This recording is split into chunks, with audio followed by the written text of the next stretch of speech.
Okay, good evening, students. Let us get started with today's session. We are going to do three things today.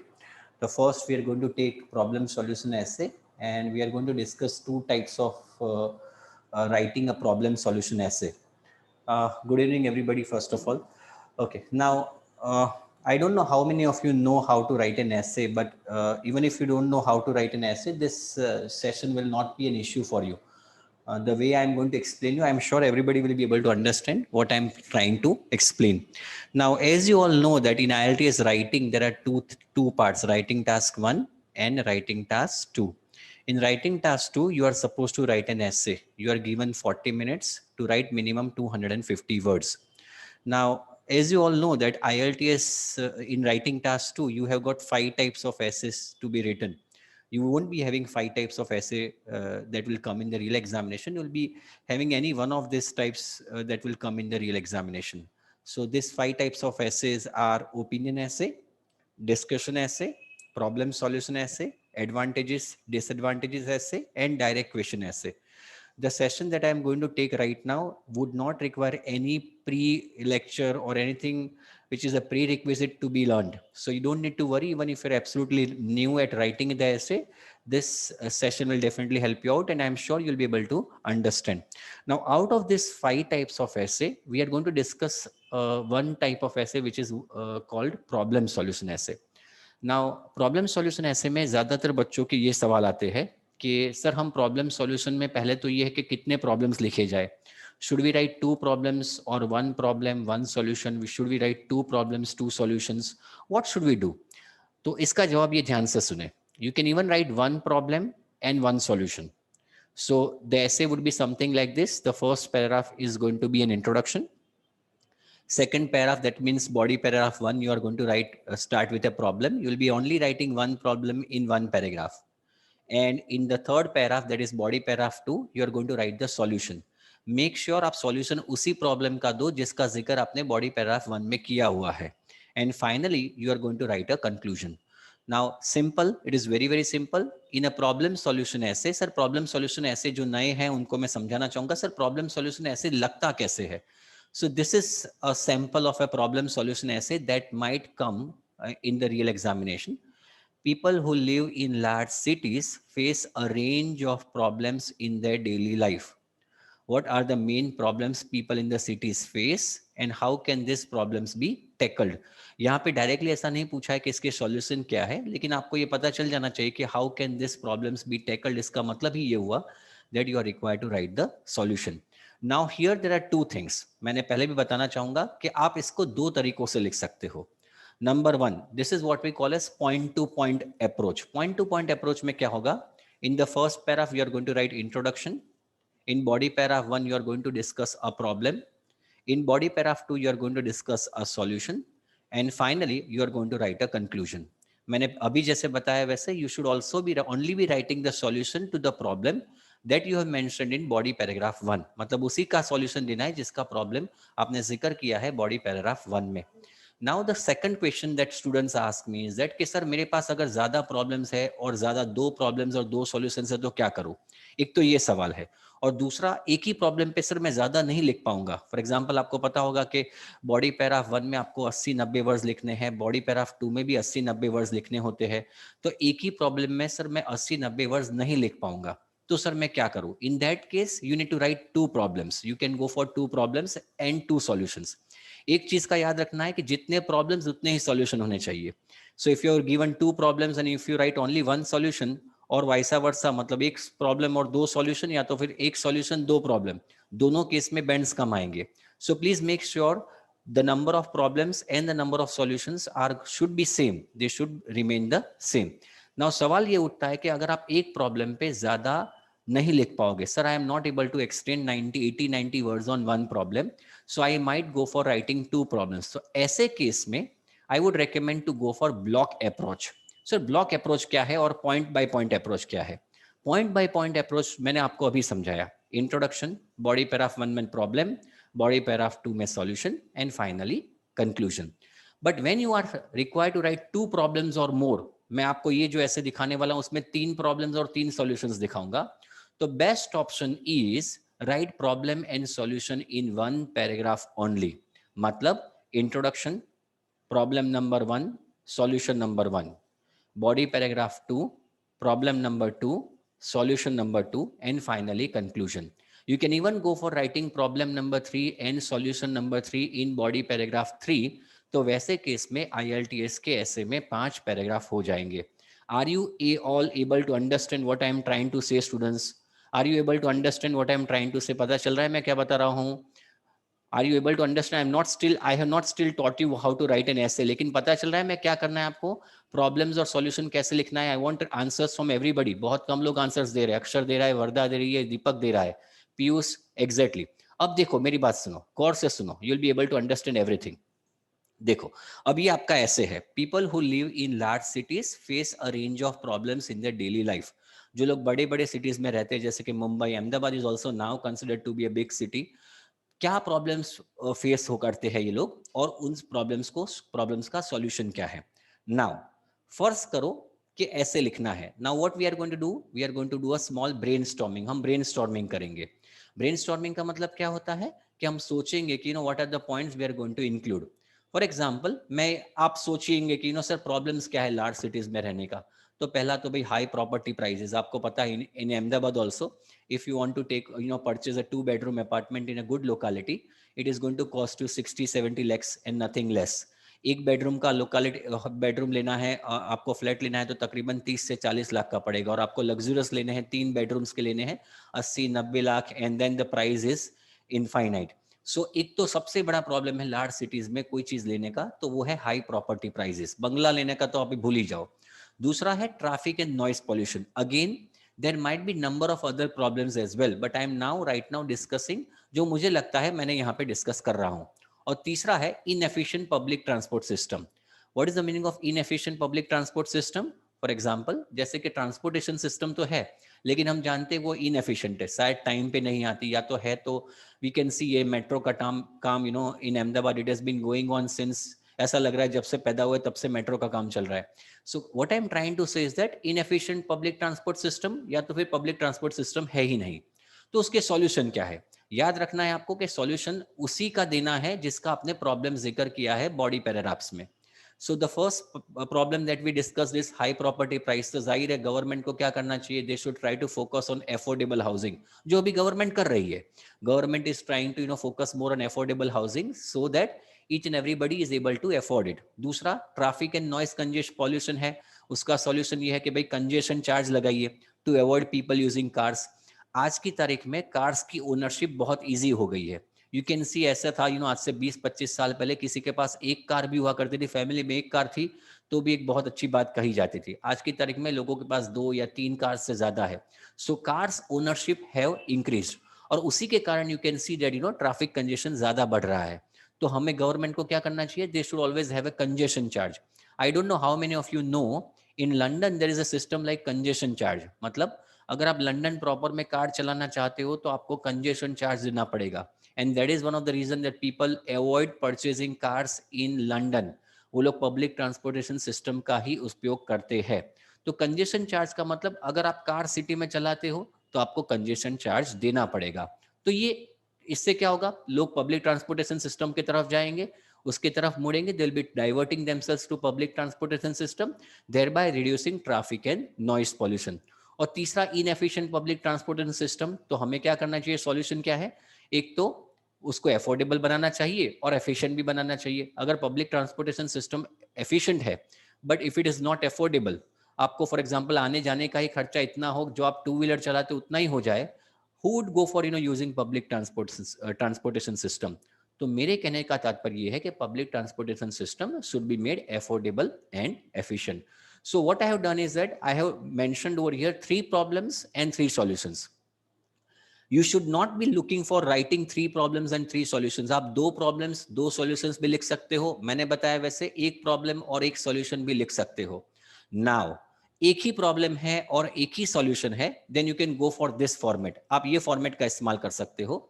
मैं आपको दिखाता हूं यहाँ पे. This is the format that you can utilise. I am not going to discuss this format right now, but आप देख सकते हो यहाँ पे this days one of the most serious issues. ये आपका इंट्रोडक्शन होगा, one major problem that has resulted from this issue, or it can be tackled by an effective solution. तो मेरे पास एक ही problem है और एक ही solution है, and I am confident that I'll be able to write 80-90 words for one problem and for one solution.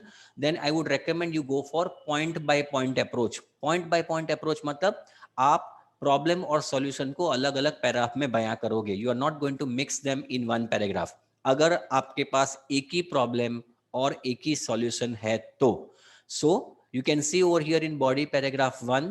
मैंने start कर रहा हूं यहां पे. One of the most obvious problems is, फिर मैं इसको ब्रीफ आउट करता हूं. आई एम ओनली राइटिंग, सी आप देख सकोगे यहां पे आई am not adding any other problem.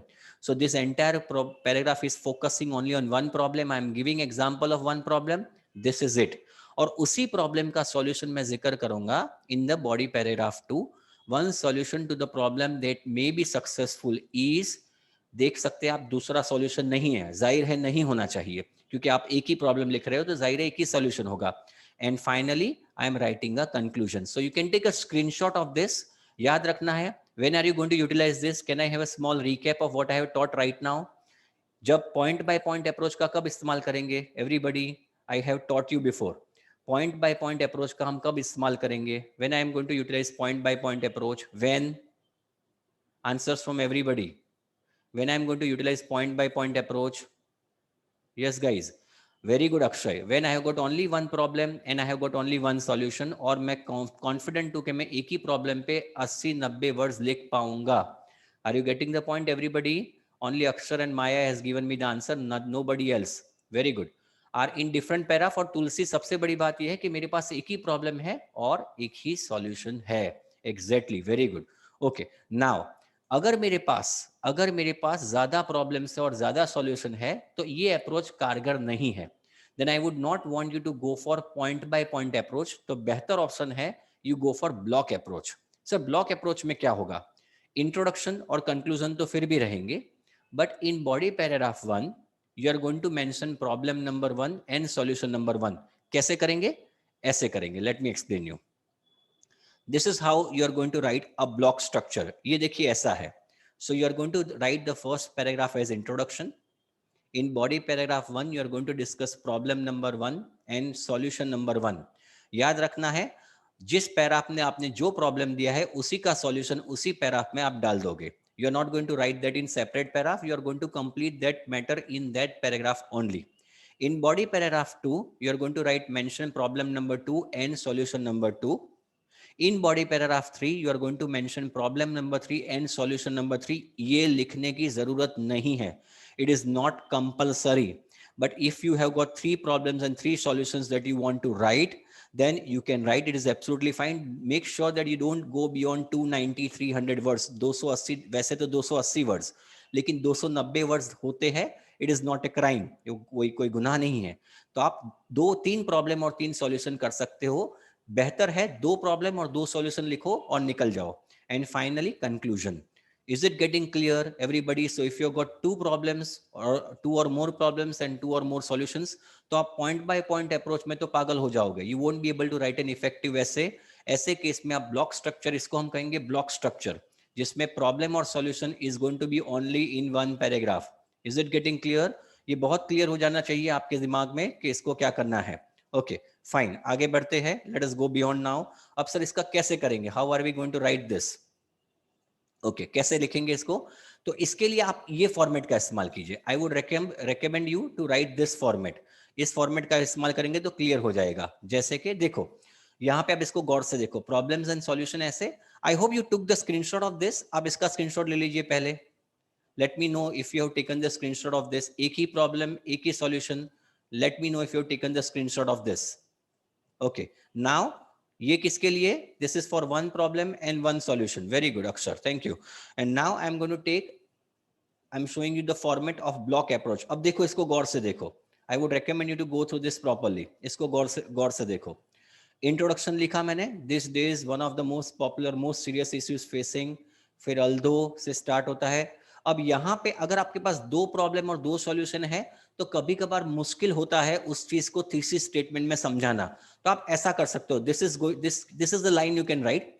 This essay will examine some of these problems in detail and then propose some solutions. ये line को आप लिख सकते हो because you got 3 problems and 3 solutions, and it might be a bit awkward for you to write the thesis statement including 3 problems and 3 solutions in one statement. ऐसे case में आप इसको कह सकते हो, this essay will examine some of these problems in detail and then propose some solutions. Then body paragraph 1, one of the most obvious problems is, देखो आप यहाँ पे, फिर देखो उसका solution, to solve this problem.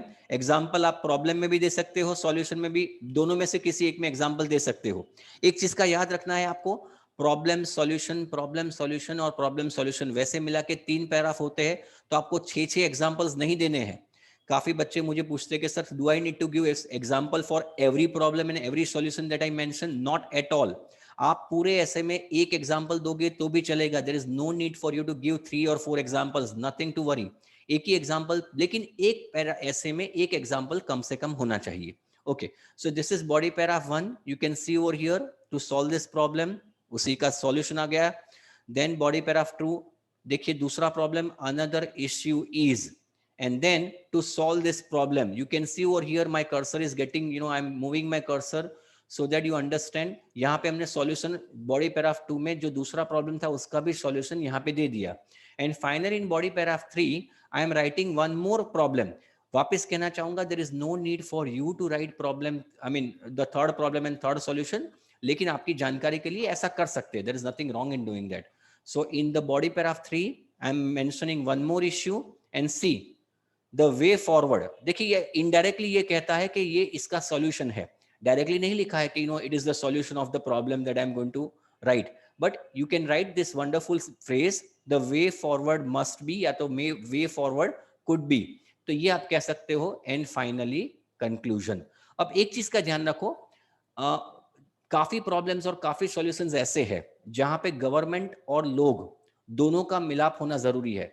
There is no problem in the world which can only be solved by the government and which can only be solved by the people. ज्यादातर problems में और सॉल्यूशंस में government और लोगों का हाथ दोनों का होना जरूरी है. तो आप ये चीज का इस्तेमाल कर सकते हो, government and local councils.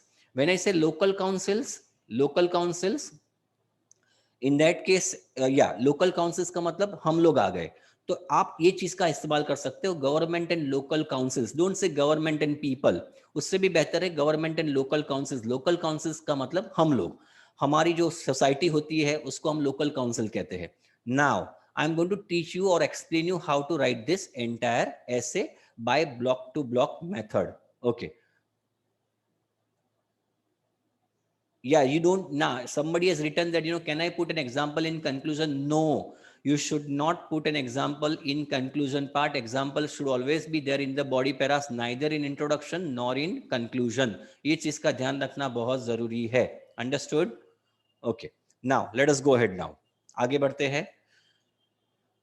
People who live in large cities face a range of problems in their daily life. What are the main problems people in cities face and how can these problems be tackled? अब यहाँ पे ज्यादातर मैं बच्चों को ये कहता हूँ, the first line should be the paraphrasing of this sentence. But यहाँ पे मैं आपकी जानकारी के लिए I am writing a general statement. I still would like to tell you that there is no need for you to write a general statement, but just आपकी जानकारी के लिए वो तरीका भी एक ऑप्शन है. क्योंकि देखो यहाँ पे प्रॉब्लम क्या है कि ये जो सेंटेंस है, ये जो सेंटेंस है, it's a very small sentence. कौन सा sentence? People who live in large cities face a range of problems in their daily life. Now ये जो सेंटेंस है बहुत छोटा सेंटेंस है. अब इसमें क्या होगा, पैराफ्रेजिंग भी करोगे तो बहुत छोटा पैराफ्रेजिंग होगा. तो ऐसे केस में what I have done over here is I have added a general statement. I would like to once again repeat that there is no need to write a general statement in any essay. पहला statement paraphrasing ही होना चाहिए. तो देखिए कैसे करते हैं. These days more and more of us are living in big cities and urban conurbations का मतलब urban areas are expanding all the time. Although cities are very attractive places to live and they provide a wide range of work and leisure opportunities, there are also a host of significant social problems affecting cities.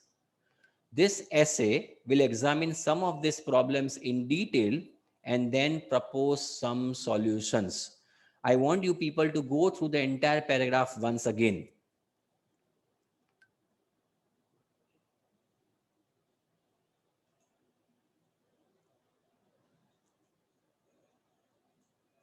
Paraphrasing का मतलब होता है उसी चीज को लिखना लेकिन in other way. Krishna, yeah, let me know when you are done, when you are done reading. Urban conurbations, urban conurbations का मतलब होता है urban areas. Clear? So see, this is a sentence that you can utilize. This essay will examine some of these problems in detail and then propose some solutions. आप देख सकते हो यहाँ पे हमने सारे problems और सारे solutions नहीं लिखे. आप एक ही problem, और अगर आप मेरी बात सुनो यहाँ पे गौर से, अगर आप दो problems और दो solutions लिखते हो, then you cannot write only one problem and one solution in outline statement. Outline statement में आपको दोनों प्रॉब्लम और दोनों सॉल्यूशन लिखने पड़ेंगे, लेकिन वो शायद ऑकवर्ड होगा आपके लिए. That means you can utilise this sentence, this ऐसे वाला. Clear everybody? Sure? You can write 3 lines in one in the introduction part. You should not be writing more than 3 lines in introduction part. आप देखते हैं यहाँ पे मैंने 3 lines लिखे हैं. So you should not be writing more.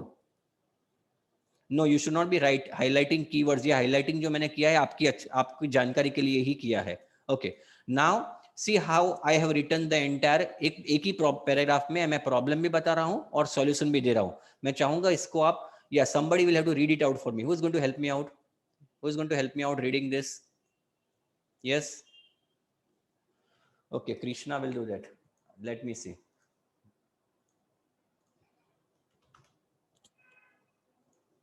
Yeah, Krishna, can you do that? I have unmuted you. Krishna, can you do that? Okay, she is not able to unmute herself. Who is going to read out for me?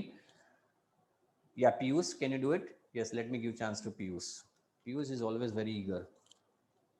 Yeah, Piyush, बताइए कैसे read करोगे? Read करो इसको. Can you unmute yourself? Just a minute. Why you are not getting unmuted?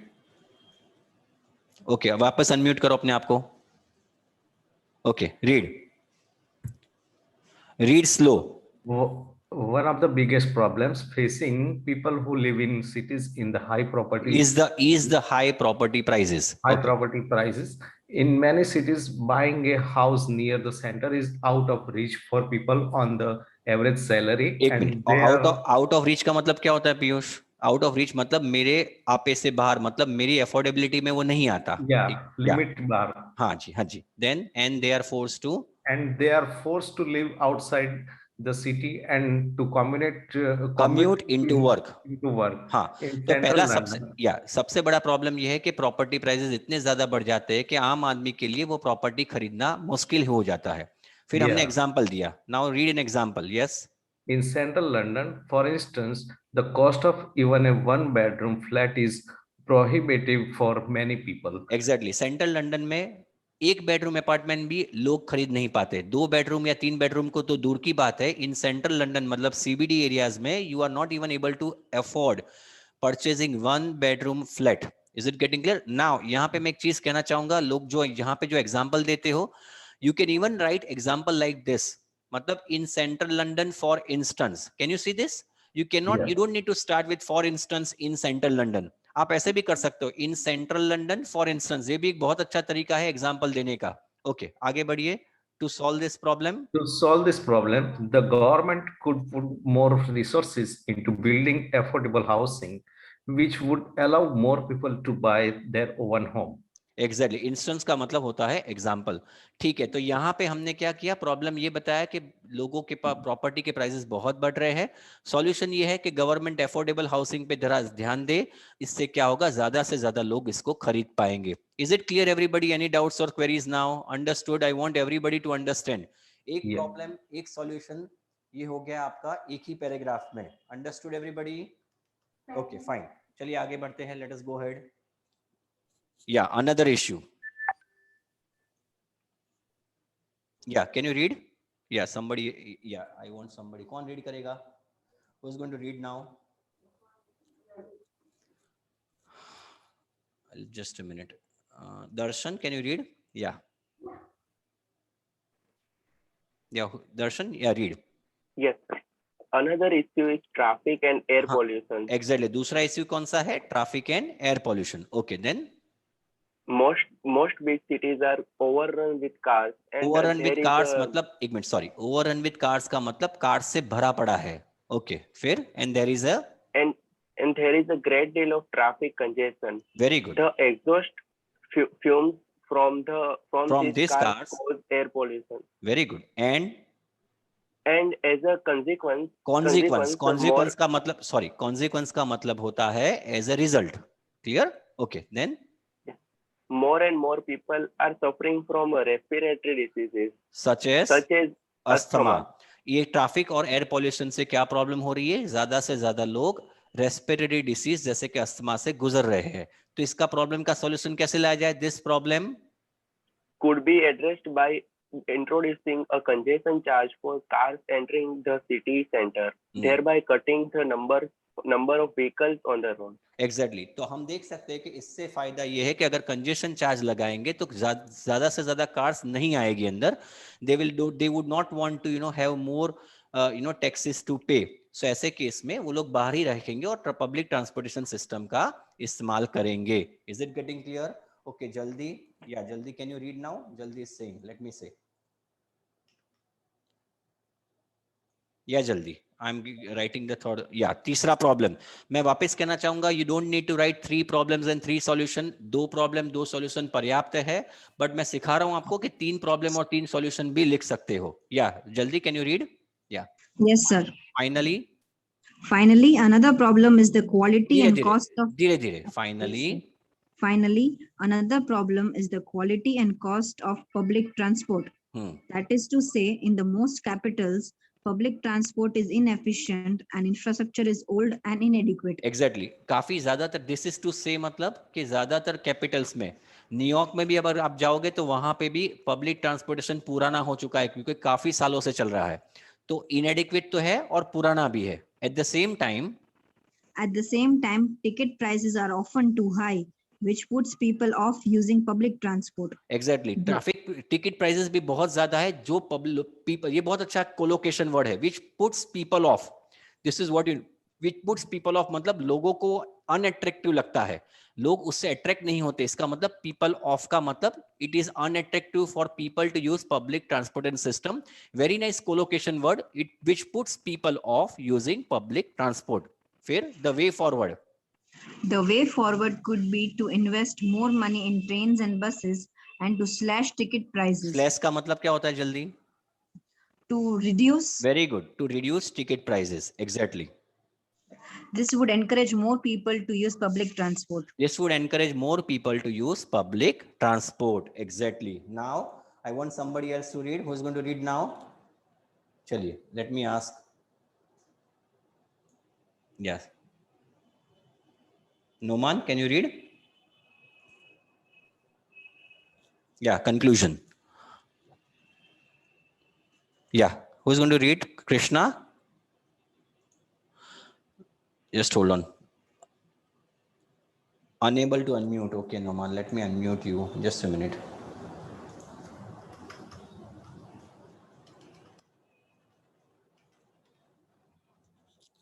Unmute yourself now. Yes, sir. Yeah, to conclude. To conclude, despite the fact that cities face a range of problems, it is undoubtedly कैसे read करोगे इसको? It is undoubtedly, B silent है, undoubtedly possible to tackle these issues and improve the quality of life in cities. Okay fine, मैं वापस इसको read करूंगा. To conclude despite, अब एक चीज का याद रखो, मैंने पहले भी समझाया था कि अगर इंट्रोडक्शन में अल्दो का इस्तेमाल करते हो तो कंक्लूजन में अल्दो का इस्तेमाल मत करो, क्योंकि उसके जैसा ही एक वर्ड है दूसरा, डिस्पाइट. बहुत अच्छा वर्ड है, दोनों का मतलब एक है, but don't use although in both introduction and conclusion. So to conclude despite the fact that cities face a range of problems, ऐसा बिल्कुल पॉसिबल है कि इस प्रॉब्लम्स को हम टैकल कर सकते हैं और improve the quality of life in cities. आगे पढ़े नुमान जी. Government and local councils must take the lead in dealing with these problems, or else city life will only get worse in the future. वरना city life और खराब हो जाएगी भविष्य में. So I hope, thank you Noman, thank you so much. I hope everybody has understood how to write. दोनों का मतलब पता चल गया, block by block. ये पूरा ऐसे है. If you want to take a screenshot of this, you will get to know how to write a block by block method. इससे आपको बिल्कुल clarity आ जानी चाहिए कि कैसे लिखना है. Clear? You can give me a call on Monday, Krishna. Yeah, any questions, any doubts, students? पता चल गया दोनों सबको कि कैसे लिखना है. Now I want somebody to have a recap of what we have done. Yeah, sure, sure. Krishna, I am not in the class. I am right now somewhere. Yeah. Any benefit of writing 3 problems and 3 solutions? No, there is no benefit. 2 problems, 2 solutions लिखोगे तो चलेगा. Parth, not an issue. Yeah. So who is going to explain me what I have taught? Because I am now going to go for true, false, and not given. Who is going to explain me what I have taught? क्या करेंगे? चलिए, who is going to explain me? Yep, who is going to explain me? हमने क्या किया? मैं ही आपके लिए, yeah, just a minute. NK, who is NK? हाँ जी, NK जी बताइए, आपका नाम क्या है NK ji? What's your name?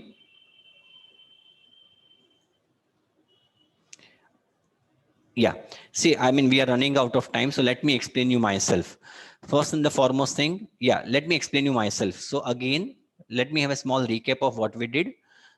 Out of 5 types of essays that you are going to learn in IELTS, one of the type of essays problem solution essay. Problem solution ऐसे में एक चीज का ध्यान रखो, यू नीड टू राइट, काफी essays में आपको प्रॉब्लम्स और सॉल्यूशंस दोनों पूछे जाएंगे. ऐसे केस में you can go for point to point approach और you can go for block approach. Point to point तब करना है आपको when you have got one problem and one solution to write, और आपके पास बहुत ज्यादा अच्छा मटेरियल है एक ही प्रॉब्लम को डिस्क्राइब करने के लिए. अगर आपको 2 प्रॉब्लम और 2 सॉल्यूशन लिखने हैं, then you don't I would recommend not to go for point to point approach, वरना हो जाएगा, बहुत प्रॉब्लम हो जाएगी. ऐसे केस में the better method is to go for block approach. Block approach का मतलब होता है प्रॉब्लम और सॉल्यूशन को एक ही पैराग्राफ में बयां करना. तो इंट्रोडक्शन लिखोगे, problem 1, problem solution 1, problem 2, solution 2, and finally conclusion.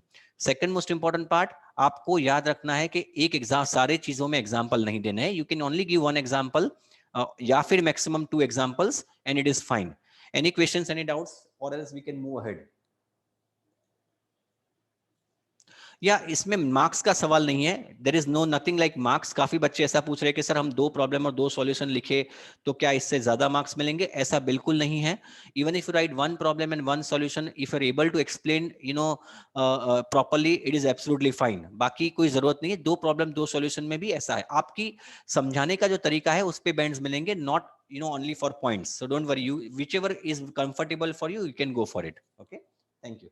Now let us go ahead with very new things. बहुत अच्छी चीज मैं सिखाने वाला हूं आज. We will go ahead with true false not given. True false not given से छोटी सी प्रैक्टिस करेंगे. Just a minute. Okay, so we are going to do true false not given, but before I do that, you all know, let me give a small brief out of reading. Reading is going to be, Exactly. So reading में आपको सबको पता है, it's the second module of IELTS. It's going to be of 9 bands and there'll be 3 sections and each section is going to be having 13 to 14 questions. आपको पता होगा कि 13 से 14 टाइप ऑफ क्वेश्चंस है रीडिंग में, और उसमें एक टाइप जो क्वेश्चन है जो सबको डराता है वो है true false not given.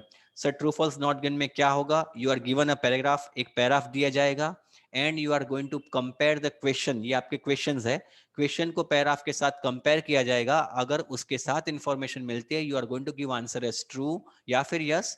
if the information is contradictory, then you are going to give answer as no or false, and if the information is not there, you are going to give answer as not given. एक चीज का याद रखें, मैंने पहले भी बताया था, if you are asked to write yes, no and not given, you need to necessarily write yes, no, not given.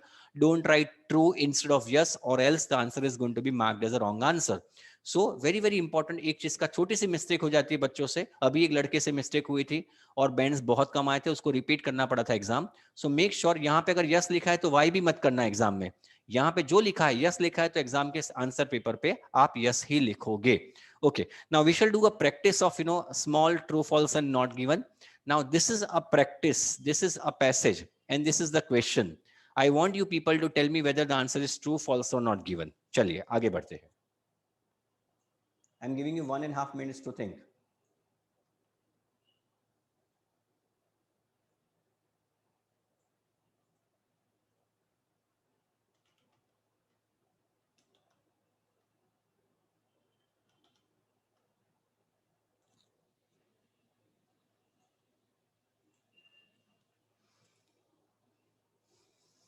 Let us see.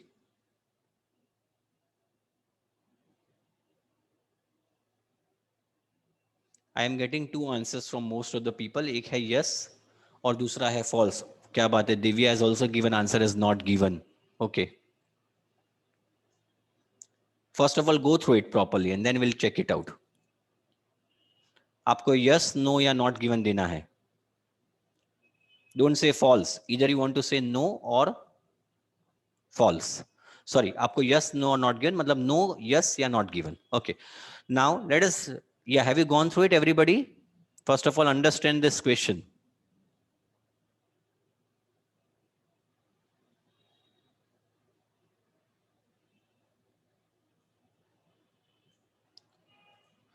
Okay, now let me read the question first of all. Now, yeah, are you all done? Then I'll start explaining this to you. Are you all done? Have you gone through it? Then I'll go for it. Okay, the first passage में लिखा है the majority of people who graduated university found it difficult to get a job.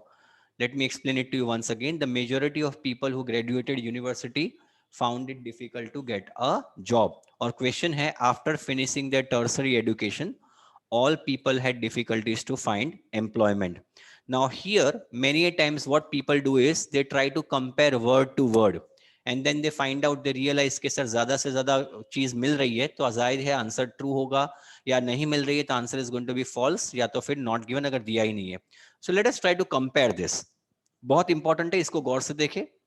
Now people who graduated university, यहाँ पे passage में लिखा है people who graduated university, उसके लिए है finishing the tertiary education. Tertiary education का मतलब ऐसा ही है, टर्सरी का मतलब कॉलेज एजुकेशन और ग्रेजुएटेड यूनिवर्सिटी का मतलब भी कॉलेज एजुकेशन हुआ, मतलब ये दोनों चीजें तो मैच हो रही है. Then found it difficult to get a job, तो उसके लिए है कि had difficulties to find employment. So this two things are also matching. So काफी चीजें मैच हो रही है यहाँ पे. एक तो यूनिवर्सिटी वाली भी बात है जिसको यहाँ पे टर्सरी एजुकेशन दिया है, and also had difficulties to find employment, found it difficult to get a job is also mentioned. But one thing that is not basically is something that is different. यहाँ पे लिखा है the majority of people and यहाँ पे लिखा है all people. Now if you are confused students, यहाँ पे अगर आप ज्यादा से confused हो तो मेरी आपसे गुजारिश है, एक छोटी सी काम करो. क्या करो? क्वेश्चन जो है, मैं हर वक्त बच्चों को एक छोटा सा तरीका दिखाता हूं. क्वेश्चन जो है यहाँ पे जो आपको कंफ्यूजन है ये है ऑल पीपल. ऑल पीपल का मतलब क्या है? ऑल पीपल का मतलब सारे लोग. अब इसका उल्टा करते हैं. अगर इस चीज का उल्टा करते, उसका ऑपोजिट करते, what is the opposite of all people? जाहिर है not all people. Let me explain you once again. When I say, ये तरीका बहुत अच्छा है और इसको गौर से देखो. When I say, let me explain this to you by writing over here. When I say all people, इसका opposite क्या है? What is the opposite of this? I am writing the opposite of this, not the synonym. इसका opposite है not all people, isn't it? all people का opposite है not all people. अब जाहिर है लॉजिक ये है कि अगर ये क्वेश्चन जो है, ये जो चीज है उसका opposite इसके साथ मैच होता है, that means the answer has to be false. Are you getting what I am trying to say students? यहां पे जो ऑल पीपल है इसका ऑपोजिट है नॉट ऑल पीपल. क्लियर? ये चीज यहां पे अगर मैच होती है मेजॉरिटी से, that means my answer is going to be false. इसको गौर से सुनो मैं क्या कह रहा हूं, ये बहुत इंपॉर्टेंट चीज है. ये समझने के लिए आपको थोड़ा सा दिमाग लगाना पड़ेगा. ऑल पीपल जो है इसका ऑपोजिट है not all people. This is the technique that you should utilise when you are unsure कि इसका आंसर फॉल्स है या नॉट गिवन है. तो मैं बच्चों को ये कहता हूं कि अगर ये चीज जो है इसका ऑपोजिट करो, अगर फॉल्स है कि नहीं, तो इसका ऑपोजिट है नॉट ऑल पीपल, और नॉट ऑल पीपल का मतलब होता है मेजॉरिटी. इसका मतलब ये हुआ कि इसका जो ऑपोजिट है और ये जो पैसेज में लिखा है वो मैच होता है. That means the answer is going to be false. Are you getting the point everybody? Yes और नो? यहाँ पे और एक चीज, अगर ये चीज दिमाग में नहीं होती तो एक चीज का याद रखो, यहाँ पे ऑल पीपल, यहाँ पे मेजोरिटी है. मेजोरिटी का मतलब ज्यादातर लोग, लेकिन सब लोग नहीं. और यहां पे लिखा है सब लोग, that means the answer is going to be false. इसका आंसर आएगा false. Are you getting the point everybody? You need to understand ये क्वालिफाइंग जो वर्ड्स है ऑल पीपल, मेजोरिटी, ये काफी ऐसे वर्ड्स हैं जो आपको परेशान कर देंगे। ट्रू फॉल्स नॉट गिवन, ये वर्ड्स बहुत हैरान करेंगे, आपको परेशान करेंगे। तो मैंने बताया वैसा याद रखे कि अगर पैसेज में लिखा है मेजोरिटी, मेजोरिटी मतलब ज्यादातर लोग, और यहाँ पे लिखा है ऑल पीपल मतलब सब लोग, एक्सट्रीम वर्ड है, तो ऐसे केस में the answer is going to be false. That means the answer of this question is false. चलिए आगे बढ़ते हैं।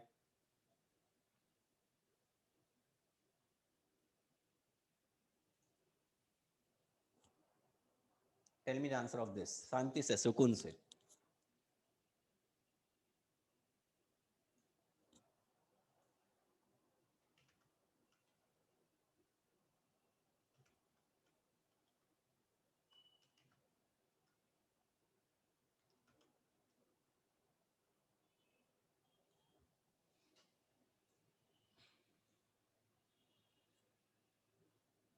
क्या बात है, काफी लोगों के आंसर्स सही आ रहे हैं।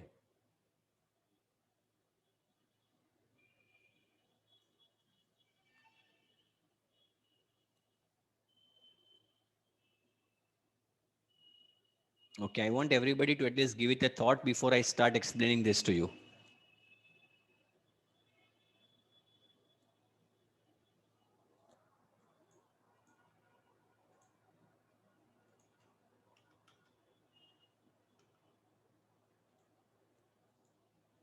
Yeah, can anyone explain me this? Can anyone explain me this? Yeah, let me give chance to Deepak. Deepak has also given me the answer, so let me ask him. Deepak, can you explain this? Yes, sir. Yeah, ठीक है, सब लोगों ने देख लिया एक बार? Has everyone checked out? Then we'll go ahead. ठीक है, चलिए देखते हैं। या दीपक जी समझाएंगे, पैसेज रीड करेंगे। The charity raises money to pay for education and the daily needs of poor people. इसका मतलब समझाएंगे। चैरिटी है ना, पैसे मांग रही है फॉर पैसे मांग रही है या रेस कर रही है? रेस मतलब वो इकट्ठा कर रही है, इकट्ठा। अब तरीका शायद कोई भी हो, लेकिन इकट्ठा कर रही है पैसे। हाँ, किसके लिए? For education and the daily needs of poor people. एक तो है एजुकेशन के लिए और दूसरा है daily needs of poor people. Very good, okay. फिर क्वेश्चन में लिखा है the charity spends more of the money raised on schooling for poor people than on their daily basis requirement. on their daily requirements. Okay, fine. Now can you tell me what is the answer of this? I think not given. Why it is not given? Because in the passage it's not given that they have spent more money in schooling than daily requirement. Okay, fine, very good, thank you. Can you mute yourself now? Okay, Yeah. thank you so much. यहाँ पे लिखा है charity raises money to पे for education and daily needs of poor people. पैसे इकट्ठा कर रही है किसके लिए? दो कारण से, दो रीजन है उसके। नंबर 1 इज टू पे फॉर एजुकेशन, और दूसरा है लोग जो गरीब लोग हैं उनकी डेली नीड्स को सेटिस्फाई करने के लिए। लेकिन ये पैसेज में कहीं पे भी ऐसा नहीं लिखा कि वो ज्यादा स्पेंड कर रही है स्कूलिंग ऑफ पुअर पीपल के लिए। डेली नीड्स में स्कूलिंग भी आ जाता है, वो प्रॉब्लम नहीं है। Daily needs also includes the schooling, so schooling is there. But कहीं पे भी पैसेज में ऐसा नहीं लिखा कि वो ज्यादा स्पेंड कर रही है पैसे schooling of poor people then on daily requirements. Daily requirements मतलब ये पे फॉर एजुकेशन में ज्यादा स्कूल पैसे खर्च कर रही है, डेली रिक्वायरमेंट्स में ऐसा कहीं जिक्र नहीं है। I would like to tell you all, when this type of words are written, more, ज्यादा कर रही है, तो एक चीज का याद रखो कि ज्यादातर ऐसे केस में कंपैरिजन दी जाती है, और अगर पैसेज में वो कंपैरिजन नहीं दिया है then the answer is always going to be given as not given. Is it clear everybody, all of you? Yes or no? Understood now? The answer is going to be not given, क्योंकि कहीं पे भी ऐसा नहीं लिखा है कि, क्या नहीं लिखा है कि वो ज्यादा पैसे खर्च कर रही है एजुकेशन पे in comparison to the daily needs of poor people. That means the answer is going to be not given. Everything, everybody, is it clear? more का इस्तेमाल करना है, जरा जोर से करना। पैसे ज्यादा कर रही है ऐसा कहीं पे भी लिखा है, या कम कर रही है और उसका जिक्र नहीं है पैसेज में, the answer is going to be not given. Okay, now the third one. चलिए आगे बढ़ते हैं।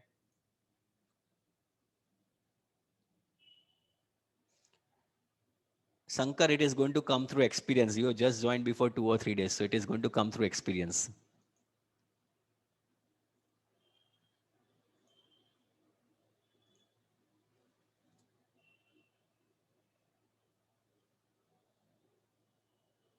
इसका देखते हैं आंसर कौन सही देता है. Let me see who gives this answer right.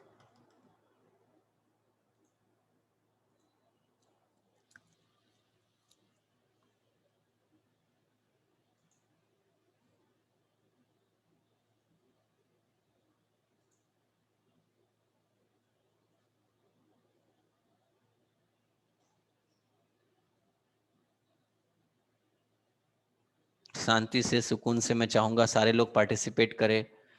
I want everybody to go through it.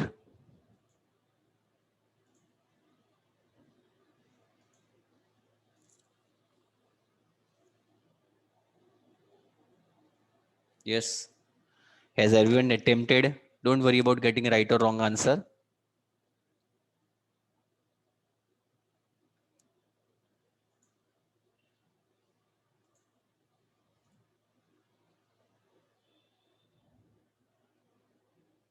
Okay. Now let me explain first of all. हाँ, सब लोगों ने शायद कर लिया है, तो मैं पहले समझाना चाहूंगा. In the passage it is mentioned just over 400 million acres of land is being used for agriculture in America. Is it getting clear? Okay, now let me explain this to you. Just over 400 million acres of land is being used for agriculture in America.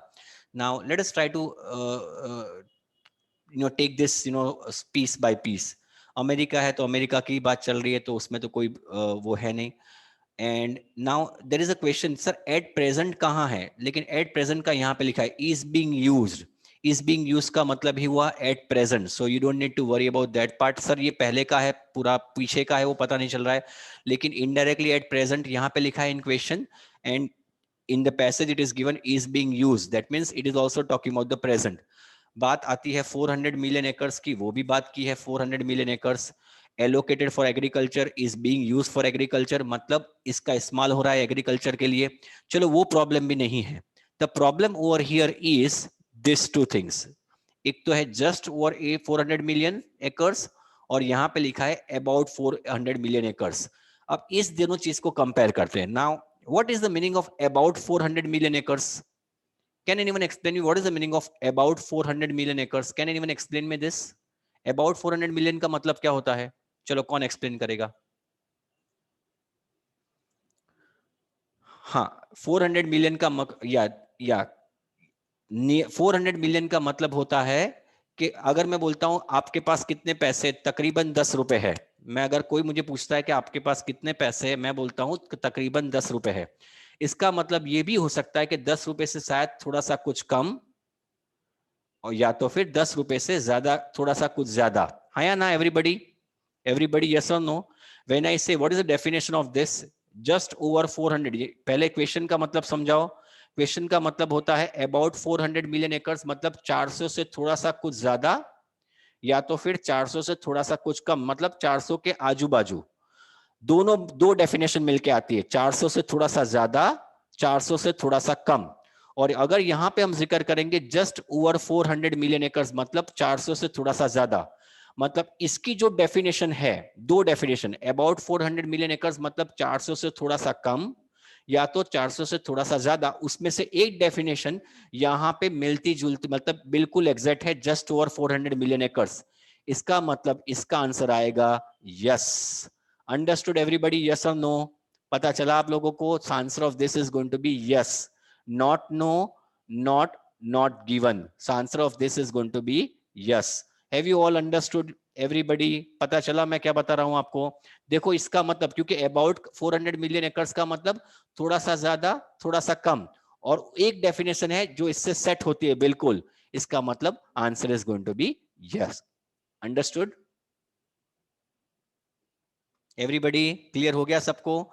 आप क्या कर सकते हो, बिल्कुल ये जो है video, ये ऑडियो, ये जो वीडियो होगा, it is going to be uploaded, so you will be getting the link of this video probably on Monday. You can again go through this, but I am sure this must be clear by this time. Okay, एक काम करते हैं, छोटा सा passage करते हैं. चलिए, चलो let us start. I am going to give you 15 minutes to do. 10 से 15 मिनट में देने वाला हूं. ये 8 questions and don't go away. मैं चाहूंगा, हाँ तुलसी, लेकिन मतलब वही है. That means you're utilizing that in agriculture. Allocation का मतलब is getting used. Okay, now I want you people to do this 8 questions. छोटा सा पैसेज है और मैं चाहूंगा आप लोग कहीं जाइएगा नहीं. इसके बाद छोटी सी मैं ग्रामर भी लेने वाला हूं अगर time permits me. Let us see. Do all these 8 questions. It is exactly 6:23 according to my watch. I am going to give you 10 minutes.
You can write your answers in the notebook 1 to 8 करके true false not then आप सोचो दिमाग में मत डालना आपको कुछ याद नहीं रहेगा I would recommend that you write in the notebook what you expect the answers to be and I'll then discuss the answers don't worry.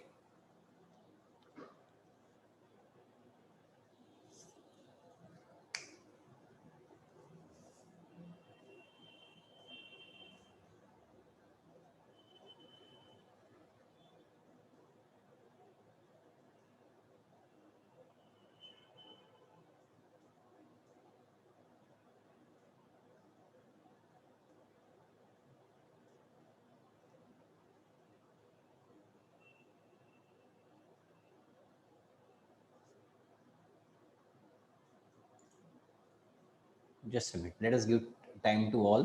2 or 3 minutes more.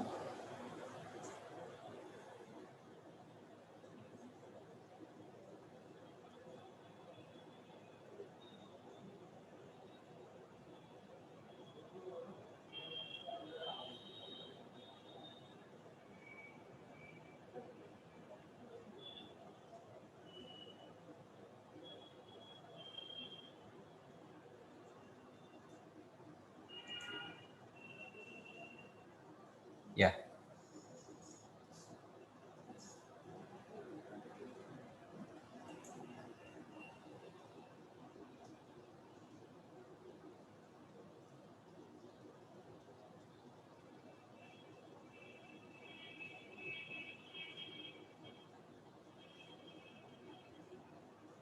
I'm going to discuss one or two things which will be very informative for you. So I want none of you to leave. Just 2 or 3 minutes more.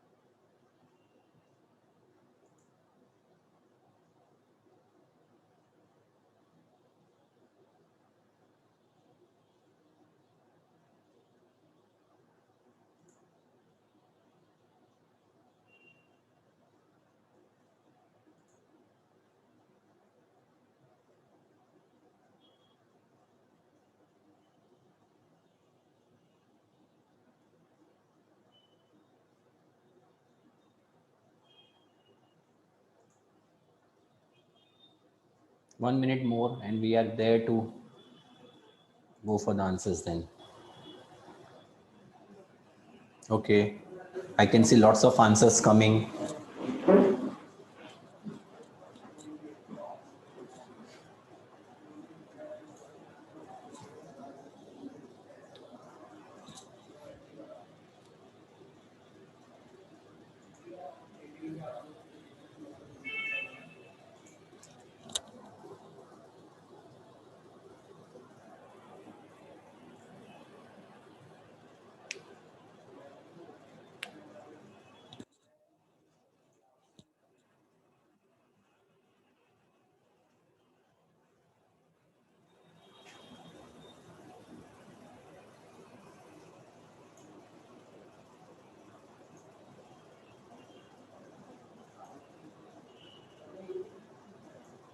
Okay. Shall we check the answers now or you want some time? Everybody, can we check the answers or you still need some time? I want answers from everybody. Shall we check the answers? 2 minutes. Krishna is saying 1 or 2 minutes. Okay, 1 minute more. There are 1 or 2 students who are asking for time. So I'll be giving you 1 minute, but I don't want anyone to leave because the explanation is also going to be very informative. Yeah, 1 minute.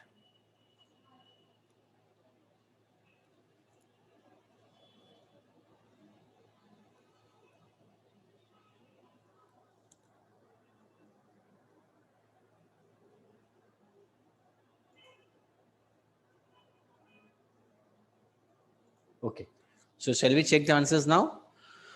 Great. So let us take the first one. Ek karke Santi se, I'll be explaining each and every one to you. One question to you. The Thames Tunnel was the first tunnel ever built under a river. वो पहला tunnel था जो पानी के अंदर नदी के नीचे बना था, under a river.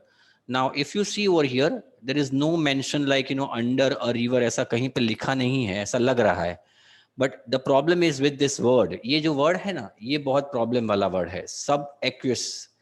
इसका मतलब हुआ, aqua मतलब पानी, और subaqueous का मतलब होता है नदी के नीचे. तो ये पहली टनल ऐसी थी जो नदी के नीचे बनी थी पूरी दुनिया में. पूरी दुनिया में पहली ऐसी टनल थेम्स रिवर के नीचे जो थेम्स टनल बनी थी, ये सबएक्वियस का मतलब नदी के नीचे. और इसी के कारण ये चीज यहाँ पे मैच होती है. The Thames tunnel was the tunnel built under the river Thames in London. It was the first subaqueous tunnel ever built. और यही चीज यहाँ पे लिखे, the Thames tunnel was the first tunnel ever built under a river. Therefore the answer of first is going to be true. Any questions on that? Yes or no? Shall I go further now? पता चल गया आप सबको? Understood, students? Yes or no? Start giving me the answer. I need to explain all of them. So you need to give me quick and prompt answers. Okay, great. The Thames Tunnel was the 8th wonder of the world. यहाँ पे मैं बताऊंगा इसका answer क्या है. The Thames Tunnel was the 8th wonder of the world. अगर यहाँ पे आप देखेंगे, यहाँ पे लिखा है, it was the first subaqueous tunnel ever built, and many people claimed it was the 8th wonder of the world. काफी लोगों ने इसको क्लेम किया था कि वो 8th wonder of the world है, लेकिन एक्चुअली वो 8th of the wonder नहीं था. मतलब द थेम्स टनल यहाँ पे लिखा है कि वो था 8th wonder of the world, और यहाँ पे लिखा है लोगों ने क्लेम किया था. लोगों ने क्लेम किया था. क्लेम मतलब वो दावा किया था, लेकिन वो दावा किया था. That means the answer of second is going to be false. मतलब कि no, जो भी है इसका आंसर आएगा false. Understood everybody? You need to understand कि this is not a fact. ये claim का मतलब होता है किसी ने दावा किया था. अगर वो 8th wonder होती तो दावा नहीं करते, वो मानते ही 8th wonder थी. लेकिन दावा करना इसका मतलब वो 8th wonder थी नहीं, सिर्फ दावा हुआ था. That means the answer of second is going to be false. Okay, third. People were drawn from all over to see the Thames Tunnel. लोग दूर दूर से आते थे Thames Tunnel को देखने के लिए. तो यहाँ पे लिखा है in the 4th line, it was opened in 1843 to pedestrians only, and people came from far and wide to see the marvel. Far and wide मतलब दूर दूर से लोग आते थे Thames Tunnel को देखने के लिए. That means the answer of third is going to be true. अब फोर्थ जो है वो मैं सब लोगों को बारीक ठीक से समझाना चाहूंगा, और आप लोग इसको मैं 3 क्वेश्चंस दूंगा. The tunnel was used more bye the middle and upper classes. इसका आंसर क्या आएगा? Can anyone help me out with the fourth answer? Can anyone help me out with the fourth answer? What is the answer of fourth question? Yes, okay. Now अब मैं ये चीज को बिल्कुल गौर से देखिए. ओके, मैंने, अगर आपको याद होगा तो इसके पहले जो 3 क्वेश्चंस आपको समझाए थे, I explain you 3 questions before this. और उस 3 क्वेश्चंस में मैंने आपको बताया था कि अगर मोर आता है तो इसका मतलब बारीकाई से देखना. Now I am reading this. I want you people to also read along with me. The Thames tunnel, just try to follow my cursor. The Thames Tunnel was used by people from all classes. Thames Tunnel हर जो समाज होता था उसके सारे classes से use होती थी. 3 classes की बात कर रहे हैं वो लोग. The working classes used it for its functional use. Working class भी इसका इस्तेमाल कर रहा था. क्या इस्तेमाल कर रहा था वो मतलब नहीं है, लेकिन उसका इस्तेमाल कर रहा था. और यहाँ पे लिखा है in this sentence, while for the middle and upper classes it was a tourist experience. मतलब तीनों 3 क्लासेस थेम्स टनल का इस्तेमाल कर रहे थे. वर्किंग क्लास वाले, मिडिल क्लास वाले और अपर क्लास वाले, तीनों 3 क्लासेस वाले थेम्स टनल का इस्तेमाल कर रहे थे. But if I look at the question number 4, it is mentioned the tunnel was used more by the middle and upper classes. ये वही हुआ जो मैंने पहले आपको समझाया था कि मोर आता है, जैसे कि हमने था कि the charity raises funds to be paid for schooling and to satisfy the daily needs of the students. और बाद में हमने मोर किया था. तो मोर तो नहीं था, हमें ये पता नहीं था कि कौन ज्यादा इस्तेमाल करता है. हमारे पास जो इंफॉर्मेशन है पैराग्राफ में वो ये है कि tunnel working class, middle class और अपर क्लास, तीनों 3 क्लास से इस्तेमाल होती है. लेकिन हमारे पास कोई नॉलेज नहीं है कि वो मिडिल और अपर क्लास से ज्यादा इस्तेमाल होती थी. उसका हमारे पास नॉलेज नहीं है. That means the answer of fourth is going to be not given. Is it clear or not? Understood everybody?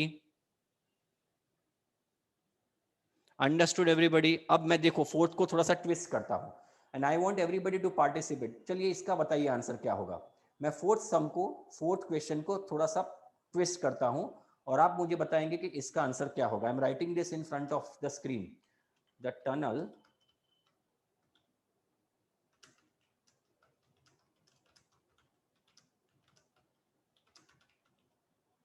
चलिए इसका आंसर बताइए. Now what is the answer going to be? अब इसका आंसर बताइए. इसका आंसर क्या होगा? इसका आंसर आएगा ट्रू. यस आएगा ना. यहां पे यूज बाय मिडिल और अपर क्लासेस, तो इसका आंसर ट्रू आएगा ना, क्योंकि मिडिल और अपर क्लासेस तो इसका इस्तेमाल करते ही थे. इसका इन सब इस्तेमाल करते ही थे. अब फॉल्स कब आएगा मैं बताता हूं. फॉल्स कब आएगा इसको गौर से देखो. फॉल्स कब आएगा इसी चीज को मैं वापस लिखता हूं. चलिए यही फोर्थ है.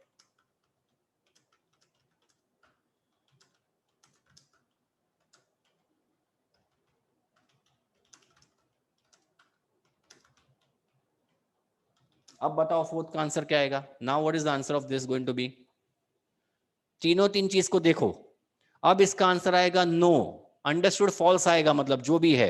आप लोगों को पता चल रहा है. देखो तीनों तीन. अब मैं वो पे वही क्वेश्चन वापस लिखता हूं जो पैराग्राफ में दिया है.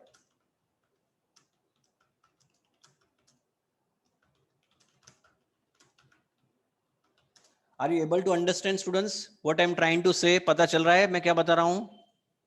Could you see what I am trying to say? देखो तीनों तीन के आंसर अलग अलग है. तीनों तीन के आंसर अलग अलग है. फोर्थ का जो ये पहला जो फोर्थ है इसका आंसर है true. This is going to be true. इसका आंसर है ट्रू. इसका जो आंसर है that is going to be false. और इसका जो आंसर है this is going to be not given. Are you able to understand? इससे ज्यादा अच्छी तरह से मैं समझा नहीं पाऊंगा आपको. क्लियर हो रहा है क्या बता रहा हूं मैं आपको? Everybody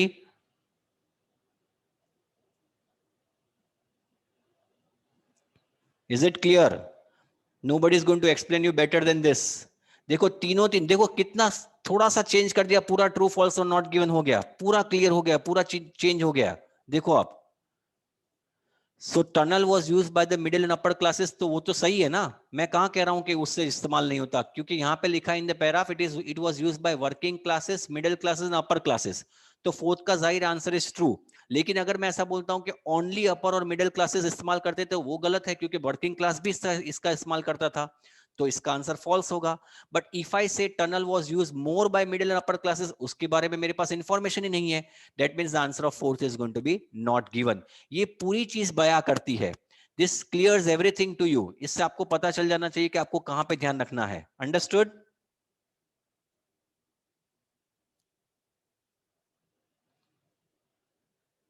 okay great. ठीक है चलिए आगे बढ़ते हैं. Let us go ahead now. What is the answer of fifth? मैं इसको आप इसका स्क्रीनशॉट ले सकते हो. I want you people to take a screenshot of this, क्योंकि ये चीज मैं वापस नहीं लिखूंगा. ये स्क्रीनशॉट रखो, आपको ये फायदा होगा. देखो मैंने आंसर भी लिखे. फोर्थ का 3 एग्जांपल दिया. छोटा सा चेंज और पूरा आंसर इधर का उधर हो जाता है. So I want you people to take a screenshot of this. Have you taken the screenshot of this?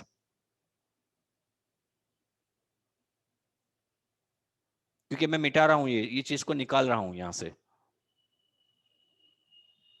Okay, so let me remove this now. Okay, now the answer of fifth one. People were able to travel by sea or land in those days. Answer of fifth one. What is the answer of fifth one? Okay, यहाँ पे देखिए. आपको लगता होगा कि sir ये travel by sea और land का जिक्र कहाँ है? यहाँ पे देखो. I am reading over here. The working class used it for functional use of crossing from one side of the river to another. While for the middle classes and upper classes, it was a tourist experience in the age of sail and horse-drawn coaches. Horse-drawn coaches मतलब land हुआ. यहाँ पे देखो, it is given over here. ये land हुआ. और sail का मतलब पानी हुआ. मतलब तो यहाँ पे हुआ.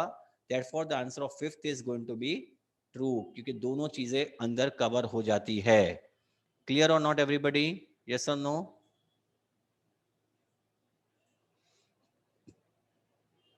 Okay great. और सी मतलब दोनों में से कोई भी एक तरीका तो है ना. So it is fine, absolutely fine. चलिए आगे बढ़ते हैं. 6th, the aim of the tunnel was to turn a profit as a tourist attraction. एम टनल का क्या था कि वो प्रॉफिट बनाए टूरिस्ट अट्रैक्शन के को प्रमोट करके. लेकिन अगर यहाँ पे देखोगे तो यहाँ पे लिखा है the aim had been for the tunnel to be used by wheeled vehicles to transport cargo so that it could bring a profit. पूरा गलत है. The answer is going to be false. False इसलिए है कि यहाँ पे ऐसा लिखा है क्वेश्चन में कि वो प्रॉफिट टूरिस्ट अट्रैक्शन के हिसाब से बनाना चाहती थी, लेकिन यहाँ पे लिखा है कि वो प्रॉफिट बनाना चाहती थी ट्रांसपोर्टेशन व्हील्ड व्हीकल्स और ट्रांसपोर्ट कार्गो के हिसाब से. तो ये पूरी चीज अलग हो जाती है. That means the answer is going to be false. Okay. 7th, statues of the tunnel could be bought as souvenirs. यहाँ पे लिखा है tunnel eventually became nothing more than a tourist attraction selling souvenirs. लेकिन ये souvenirs जो थे, क्या वे टनल के सोवेनिर्स थे? स्टैच्यूज ऑफ द टनल के थे? नहीं. सोवेनिर्स किसके थे वो हमें पता नहीं है. That means the answer of 7th is going to be not given. Clear everybody? Yes और नो? क्योंकि सोवेनिर्स बिकते थे, वो मना नहीं कर रहा हूं मैं, लेकिन क्या वो सोवेनिर्स टनल के स्टैच्यूज के थे उसके बारे में कोई जिक्र नहीं है. That means the answer is going to be not given. And finally, the tunnel is no longer used as a pedestrian walkway to cross the river. तो यहाँ पे अगर देखेंगे तो लिखा है in 1865 the tunnel became part of the London Underground Railway System which continues to be used today. तो इसका आंसर आएगा yes. Souvenir मतलब memento. So answer of 8th is going to be yes. Pedestrian से वो बन गया London underground railway system का एक पार्ट बन गया 1865 पे, और अभी भी इसका इस्तेमाल उसी तरह से हो रहा है. That means the answer of this is going to be true. ये सारे आंसर्स है उसके. First is true, second is false, third is true, fourth is not given, fifth is true, sixth is false, seventh is not given and eighth is true. So मैं एक चीज और लेने वाला था. No issues. How many of you have got all correct? मैं देखना चाहूंगा how many of you have got all correct. Can you raise your hand? Divya has got 7. Okay. क्या बात है? किन लोगों ने? अच्छा, क्या बात है. शंकर के सही, जयेश रत्नानी के सारे सही पढ़े.